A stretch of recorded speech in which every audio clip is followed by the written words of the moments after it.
cette émission du 7 juillet 2023 de ma web TV anthropologique sur laquelle je vous donne de jour en jour une information franche et directe, sans concession ni tabou, accessible, honnête et sourcée, en vous rappelant que je suis totalement indépendant et donc libre de mes propos. Dans le cadre de la série Covid non censurée, nous allons aborder aujourd'hui la question du fiasco des données et des modélisations selon les termes mêmes des meilleurs experts. De quoi s'agit-il ? Vous serez d'accord que lorsque nous cherchons à évaluer une problématique quelle qu'elle soit, nous avons besoin de données fiables et de traitement des données, c'est-à-dire d'indicateurs. La météo nous donne chaque jour les températures de la journée et les prévisions pour les jours qui suivent. Les économistes évaluent le taux d'inflation, le taux de chômage et d'autres indicateurs. Un médecin va tester vos variables biologiques pour pouvoir établir un diagnostic. Et donc disposer de données fiables est un préalable essentiel à pouvoir comprendre de manière juste une situation et prendre des décisions éclairées. Or, le problème que nous avons en Occident aujourd'hui est que la population est systématiquement victime de désinformation de la part de ses autorités. L'excellente journaliste économique Mireille Zaki, par exemple, vient de publier un livre, Désinformation économique, où elle montre comment les autorités utilisent des stratégies marketing pour enjoliver les chiffres officiels. Par exemple, on exclut certaines catégories de chômeurs des statistiques pour pouvoir dire « regardez les bons résultats que nous avons obtenus ». Or, que nous a-t-on dit au cours des 3 ans écoulés en termes de données et d'indicateurs ? D'abord, nous nous souvenons que nous avons été exposés de manière répétée à des modélisations terrifiantes. On nous annonçait des centaines ou des millions de morts si nous n'acceptions pas d'être confinés, de porter des masques, d'avoir un pass sanitaire. En plus de ça, nous avons été exposés à des décomptes, par exemple, quotidiens au début de l'épidémie, où Jérôme Salomon, le directeur général de la santé, venait sur les plateaux télévisés expliquer il y a 547 nouveaux décès aujourd'hui, telle barre a été franchie, et toutes les personnes qui contestaient ces données, ou en tout cas cherchaient à les mettre en perspective, se voyaient taxées de covido-sceptiques ou de rassuristes, comme Laurent Toubiana. Et donc, si on ne croyait pas la narration officielle, nous étions taxés d'ennemis de la science. Maintenant, qu'en est-il réellement ?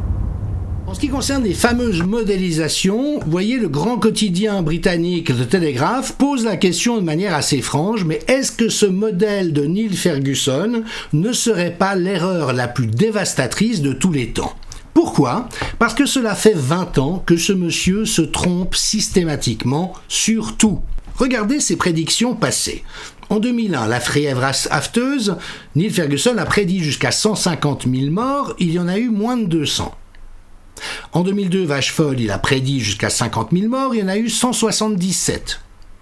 En 2005, grippe aviaire, il a prédit qu'il pourrait y avoir jusqu'à 150 millions de morts. À l'échelle mondiale, il y en a eu 282. Et puis 2009, la grippe porcine, 65 000 morts en Angleterre, il y en aura eu en total 457. Et donc, qu'est-ce qui fait qu'un monsieur qui se trompe systématiquement est celui vers lequel on se tourne pour essayer de comprendre ce qui se passe ? Sachant qu'il utilise un vieux code informatique qui date de plus de 13 ans et dont Vincent Passevant, mathématicien-chercheur aux universités, nous a informé qu'il contient 930 variables, paramètres d'entrée, ce qui rend toute utilisation impossible. Il est impossible avec ce modèle de prédire quoi que ce soit qui tienne la route, il n'y a aucune science là-dedans.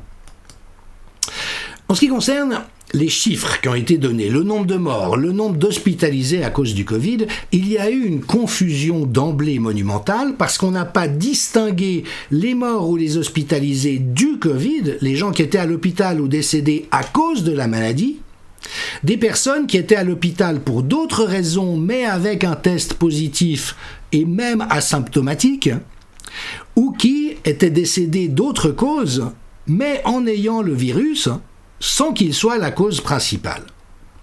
Et ce problème a été généralisé, il dépend en réalité des instructions de l'OMS qui, dans un document en avril 2020, explique comment il faut procéder. Et par exemple, sur la télévision suisse alémanique, le 7 janvier 2022, le président de la Suisse d'alors, Ignacio Cassis, qui est également médecin, a répondu « Oui, c'est vrai, on compte aussi les accidentés de la route, les personnes qui se suicident ou qui meurent d'un cancer en phase terminale, parce que c'est comme ça que l'OMS nous dit de faire. » Mais évidemment que ça brouille complètement les données et leur lisibilité, sachant de surcroît qu'il y a eu un ensemble d'incitatifs. Par exemple, les hôpitaux qui touchaient plus d'argent selon le nombre de patients décédés du Covid, ou des médecins qui étaient plus remboursés si le patient qu'ils avaient soigné était mort du Covid.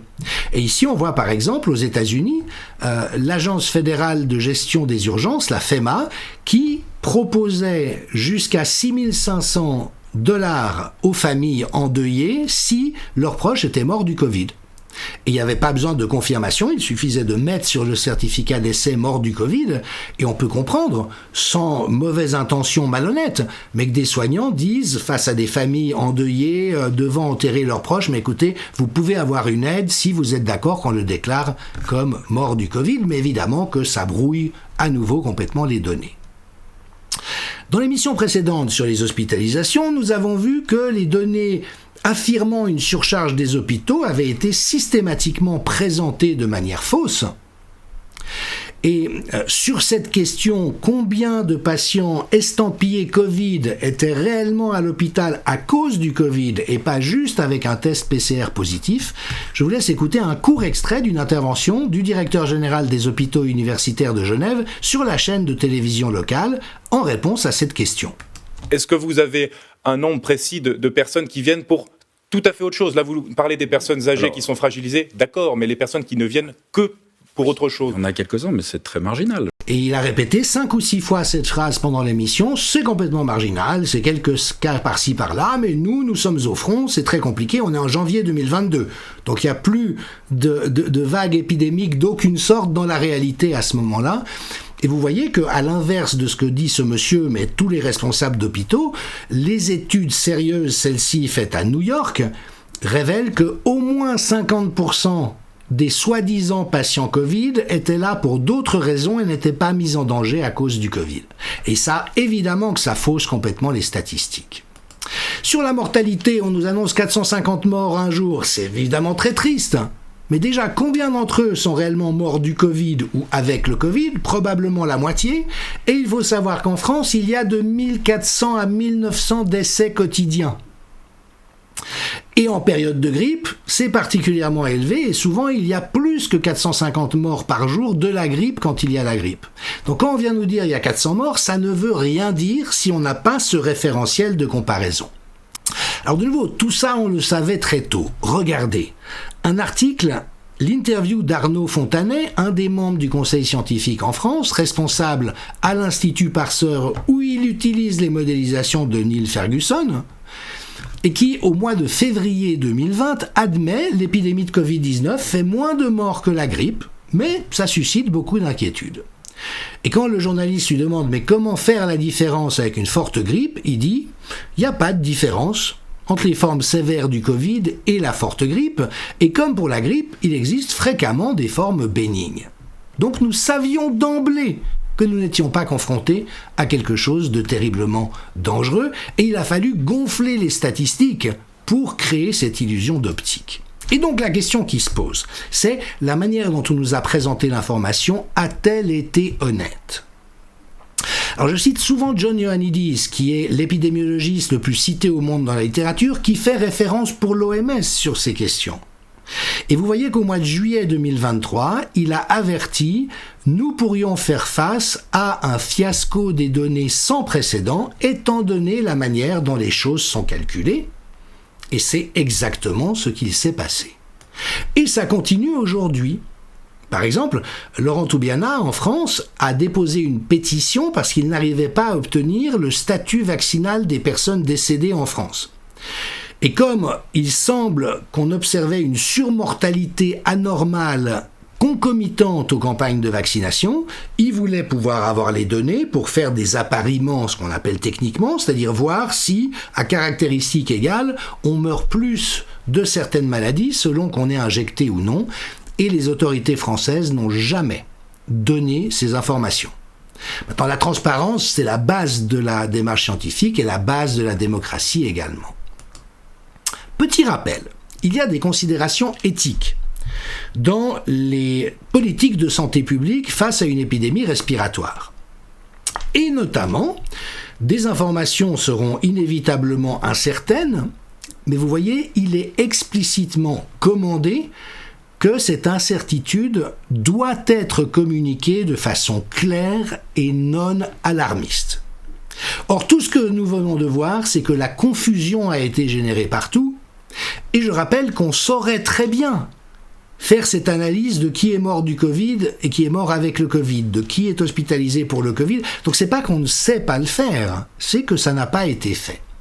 Et quant au côté alarmiste, à l'inverse, des scientifiques engagés par les gouvernements dans différents pays, notamment en Grande-Bretagne, ont admis qu'on avait exigé d'eux qu'ils produisent les narrations les plus paniquantes possibles pour inquiéter la population, et qu'il y avait eu quelque chose de totalitaire.